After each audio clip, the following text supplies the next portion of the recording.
Okay, hello and welcome everybody. My name is Thorin Tritter. I'm the Museum and Programming Director at the Holocaust Memorial and Tolerance Center in Glen Cove, New York. And welcome to this edition of our Curator's Corner. This online program is part of a weekly series that we launched as a way to share information about particular objects in our collection at a time when our galleries closed. And I hope all of you are staying safe and healthy, and I'm grateful for your support during this strange and difficult time. Before I start, let me encourage everybody to pose any questions that you have during the talk in the Q&A window, and I will try and get to those questions either while I'm talking or for sure at the end of the presentation. Okay, so today I want to talk about this newspaper, a copy of Der Stürmer, a pro-Nazi anti-Semitic tabloid that we have displayed in the second gallery of our exhibition. This was a newspaper that was given to the Holocaust Memorial and Tolerance Center by Alan Harter, who had received it as part of a larger collection that was amassed by Edmund Trenker. Mr. Trenkner had worked in New York's financial district in the 1930s for a company that received newspapers from around the world. And after processing the papers, Mr. Trenkner held on to many of them, creating an amazing collection of newspapers from that era.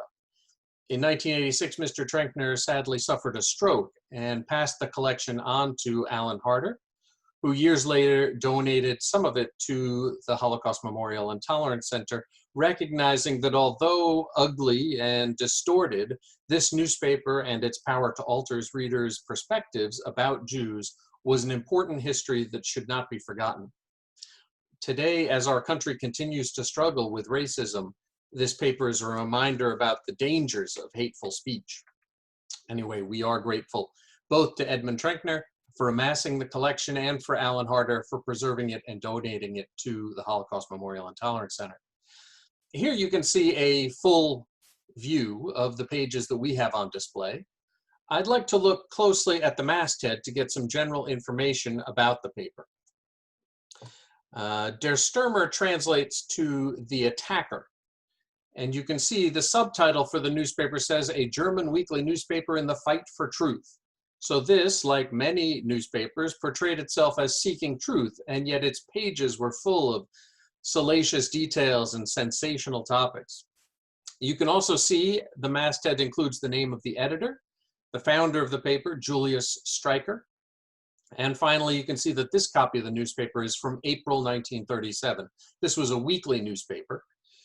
The small text, by the way, on either side of the date mentions that the subscription price for the paper was only 20 pfennigs per copy.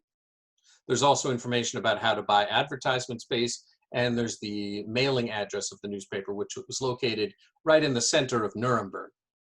I should also say a word about the typeface used in Der Stürmer. This is a font that's difficult to read even to German speakers today. It's known as a Fraktur font with sharp angles and strong lines, and was originally developed in the early 16th century for the Holy Roman Emperor Maximilian I in what the Nazis would later call the First Reich. After the defeat of the Holy Roman Empire by Napoleon in 1806, there was a gradual change through much of Europe, particularly for scholarly texts, away from the Fraktur font towards the smoother and rounder Antica fonts that I think most of us are more comfortable with. And here you can see the comparison.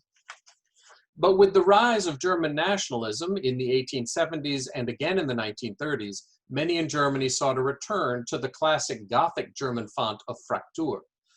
Otto von Bismarck, the political leader who was the mastermind behind the unification of Germany in 1871, that the Nazis referred to as the Second Reich, apparently refused gifts of German books that were printed in the Antica typefaces, returning them to their sender with a note saying, "I don't read German books in Latin letters."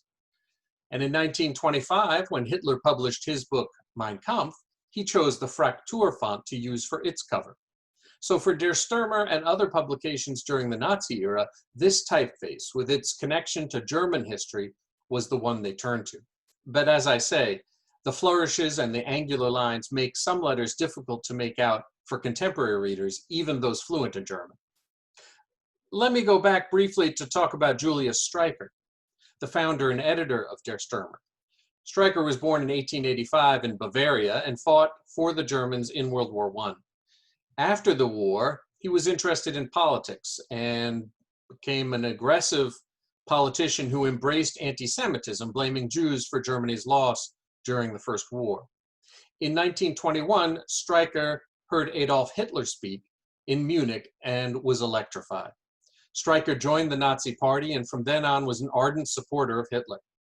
And recall that the Nazi Party in 1921 was a kind of fringe party, hardly well known on German political circles. But Stryker was one of the early party members. He launched Der Stürmer in May of 1923. And from the outset, the chief aim of the paper was to promulgate anti-Semitic propaganda. It rapidly established itself as the place where loud headlines introduced the most rabid attacks on Jews, full of sexual innuendo, racist caricatures, and made-up accusations of ritual murder. I should emphasize, however, that Der Stürmer was not the Nazi Party paper. It was a private newspaper owned by an ardent supporter of the Nazi Party. The Nazi Party's official newspaper was the Völkischer Beobachter, which translates something to the German People's Observer or the National Observer. It was launched in 1920 and published initially as a weekly, and then from 1923 until its final printing in 1945, aside from a short delay, it was a daily. Stryker made Der Stürmer far more salacious and extreme than the Nazi Party paper. I think you can get a sense of that just from the name, the attacker versus the observer. And from the appearance, the Beobachter looked like a more serious, more conservative paper, despite the fact that it was the Nazi Party's paper. But Der Stürmer, despite Stryker's early support for the Nazi Party and strong relationship with Hitler, was seen by many of the Nazi leadership as an embarrassment because of its vulgar style. In 1936, in the lead up to the Olympic Games in Berlin, the sale of the paper was actually banned in Berlin. And indeed, propaganda minister Joseph Goebbels tried to completely ban the sale of the paper in 1938. Hermann Göring, the second in command and the second most powerful man in the Nazi state, forbade Der Stürmer to be circulated in any of the departments that he oversaw. Göring harbored a particular hatred for the paper after Stryker published an article alleging that Göring's daughter had been conceived through artificial insemination. In February of 1940, Stryker was stripped of his party offices and withdrew from the public eye, although he was permitted to continue publishing the newspaper. Regardless of the fact that Stryker and his paper grew increasingly isolated in the Nazi Party, Hitler continued to support Stryker. Hitler believed that while Stryker's methods were primitive, he was effective at influencing the common man. A look at the content of the paper of our copy of Der Stürmer gives you a sense about Stryker's approach. The big headline says Talmudic Jews and includes the subtitle, "They wrong, steal, hide, rob, disgrace, and commit all crimes against the laws of non-Jews." The article goes on to describe a Talmudic scholar who, after the Nazis came to power, became a moneylender and charged not only interest, but various exorbitant fees. But the article does not just heap scorn on one moneylender, but claims all Jews are called to take advantage of non-Jews. The text says, "The laws of Nazi Germany forbids usury. Neither the creditor nor the debtor should be harmed at home. The laws of the Jews demands the opposite." The article goes on to quote some Talmudic language that Der Stürmer claims says, "The Jew may lend money to the Gentile, but only with usury interest. He should not help the non-Jew by lending money, but he should destroy him with it." The story is a model of Stryker's approach to depict Jews and the Jewish religion as dangerous. The cartoon on the page also emphasizes the same message, but with much less reading. As you can see, it shows a Jewish man with the caricature-like elements of dark features, a slovenly appearance, squinty eyes, and an enlarged nose. And flying behind the man in his wake is a representation of the Grim Reaper or disease or death. The title for their cartoon is The Slayer, referencing this menacing character. And the caption reads, "A nation that keeps its borders open for every Jew will soon enough be hit with misfortune." The message is simple. Jews bring misfortune and are dangerous. The message is also the one that Stryker made the repeating footer in all his editions. The message, the words say, "Die Juden sind unser Unglück." The Jews are our misfortune. By 1937, when the issue came out, Stryker had, as I think you can see, honed his message. And the combination of the lurid pages of Der Stürmer, along with the strong support of Adolf Hitler, made for a successful combination. In 1933, when the Nazis came to power, Der Stürmer had a circulation of about 25,000 readers a week. By early 1934, that had doubled to near 50,000. And by 1935, it had more than doubled again to over 130,000. By the end of 1935, its readership was over 480,000 readers a week. And those figures are probably well below the actual numbers, because copies of the newspaper were often put in display around towns to increase their visibility. Here's a view of one such public display in the city of Worms in 1933. And you can see the billboard says, "With the Stürmer against Judea," and the big tagline from the newspaper, "The Jews are our misfortune." Ironically, the success of the Nazis' efforts to remove Jews from Germany meant that by 1940, there was less interest in Der Stürmer because the Jews had largely already been deported from Germany. Still, Der Stürmer continued to be published until February of 1945. At the end of the war, Stryker was captured and then tried at the International Military Tribunal in Nuremberg. Even though he wasn't part of the military or political leadership, prosecutors contended that Stryker's articles and speeches were so incendiary that he was an accessory to murder, and therefore as culpable as those who actually ordered the mass extermination of Jews. He was held accountable for what would later be classified as incitement to genocide. The court found him guilty of crimes against humanity, sentenced him to death, and hanged him in October of 1946. But the reason we show this edition of Der Stürmer is only partially because of this larger perspective about Stryker's role in spreading anti-Semitism. It's also about what's on the back page of this edition. Here you can see most of the page is dedicated to a story about the Talmud, where Stryker goes on again about the evil nature of Jewry and the secret things that Jews are taught. There's also a story about Jews at Polish universities who are alienating non-Jewish Poles, and one about the League of Nations not being the work of Woodrow Wilson, but somehow being something to the creation of Jews. There's also another telling footer at the bottom of this page. This one says, "He who hates Der Stürmer hates the German people." The choice of focusing on hate would be strange in most papers, but here it seems that Stryker doubles down on it. Rather than back away from hate, he includes this as his caption or his footer. But none of these are the main reason we put this in our galleries. The main reason is instead because of this photograph that I've zoomed in on. The caption explains that the photograph is of a pro-Nazi rally held in New York, a gathering of the Friends of New Germany. It's all too easy to forget that there was support for the Nazis in New York, particularly before World War II broke out in 1939.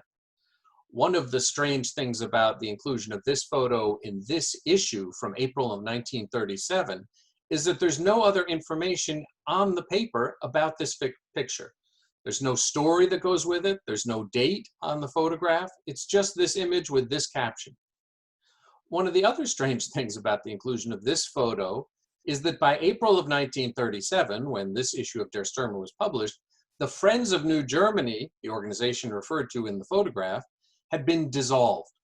At the end of March of 1936, the Friends of New Germany had been disbanded in America and its membership transferred to a newly formed organization, the German-American Bund. So this is clearly a photograph taken before the end of March 1936, despite its publication in April of 1937. I think it may well be a picture from Madison Square Garden, because we know of several pro-Nazi rallies that were held there in the early 1930s. Indeed, we have another photograph in our gallery of the German Day program held in Madison Square Garden in October of 1934. But this is clearly not the same event as the photo in the newspaper. There's also a photo that I've seen of the same German Day celebration in New York in October of 1935.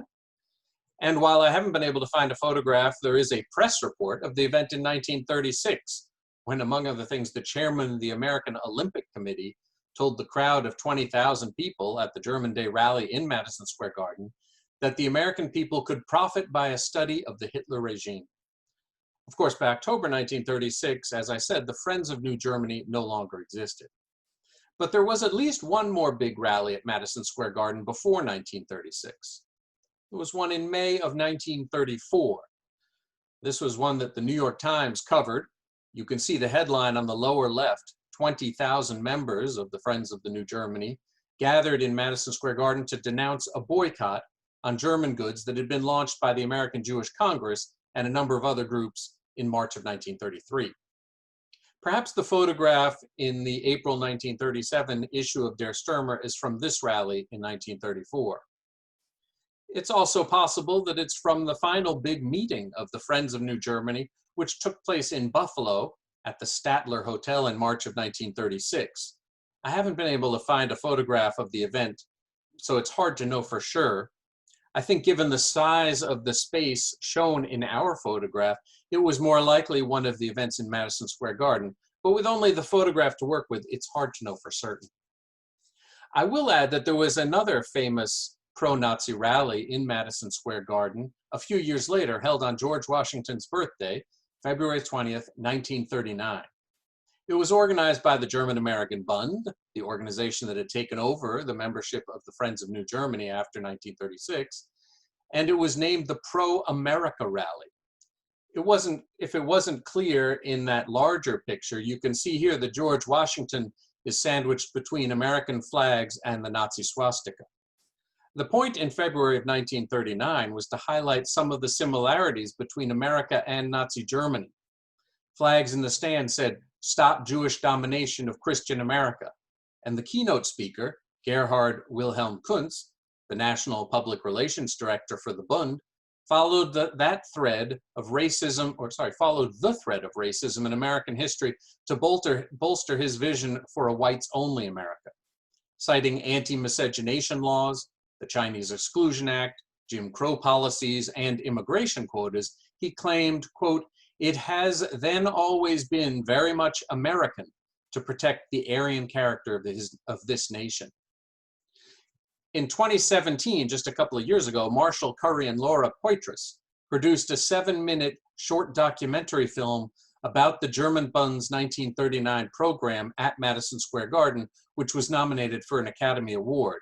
The documentary is called Night at the Garden, and I encourage you to do a quick Google search for it, because I believe you can find copies that are free to watch. It's only 7 minutes long, and it's quite powerful.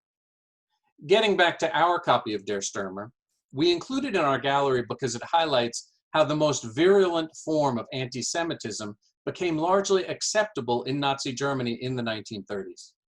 And in that way, we hope it reminds our viewers about the dangers of racism and prejudice, which can, under certain circumstances, blossom into a culture of hate that even sees murder as acceptable.